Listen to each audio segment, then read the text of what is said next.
రోజున కాంగ్రెస్ పార్టీ ఒక 25 సంవత్సరాల నుంచి వెంటెత్తు పోగడగా వాడుతున్న ఎవరైతే ఒక వార్డు నెంబర్ కానించి ఒక మినిస్టర్ పదవికి అన్ని రకాలుగా సాయం చేసిన కాంగ్రెస్ పార్టీని మరిచి ఒక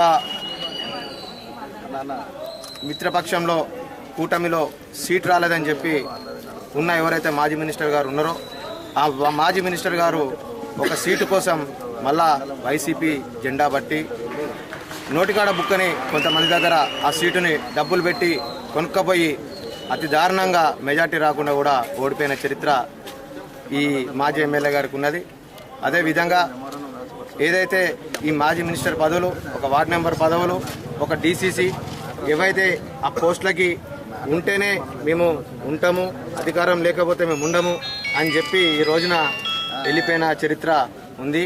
ఆ కాంగ్రెస్ పార్టీకి మళ్ళా చేరిన తర్వాత జూనియర్లు ఎవరు సీనియర్లు ఎవరని దయచేసి గుర్తుపట్టాలని కూడా చెప్తున్నా. అట్లనే మేము చేరిన తర్వాత మా కింద వాళ్ళు వచ్చి మేము ఉన్న ఎడవెల్లి కృష్ణ గారు ఎవరైతే ఉన్నారో రోజున దివ్యాంశ దగ్గరికి వెళ్ళి కండువా కప్పుకొని ఆ తర్వాత రేణుకా చౌదరి గారి నేతృత్వంలో మేము పనిచేయడానికి సిద్ధంగా ఉన్నాము. అదే కాకుండా వాళ్ళు ఎవరి దగ్గర జాయిన్ అయినరో, ఎవరి దగ్గర నుంచి ఎక్కడి నుంచి వచ్చి జాయిన్ అయినరో కూడా తెలియలేని పరిస్థితి.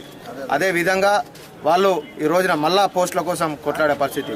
దయచేసి కొత్త వర్గాన్ని ఎంచుకోవాలని చెప్పి ఈ ఏదైతే కొత్త రక్తం ఉందో ఆ కొత్త రక్తం ఉత్సాహం తెప్పించి మళ్ళా పాత రోజుల్లాగా దీనికి పునాది పెట్టి ఈ రోజున కాంగ్రెస్ పార్టీని నిలిచబెడతామని చెప్పి రేణుకా చౌదరి వర్గంలో, మీ ఎడవెల్లి కృష్ణ గారి వర్గంలో నేను తెలియజేస్తున్నాను.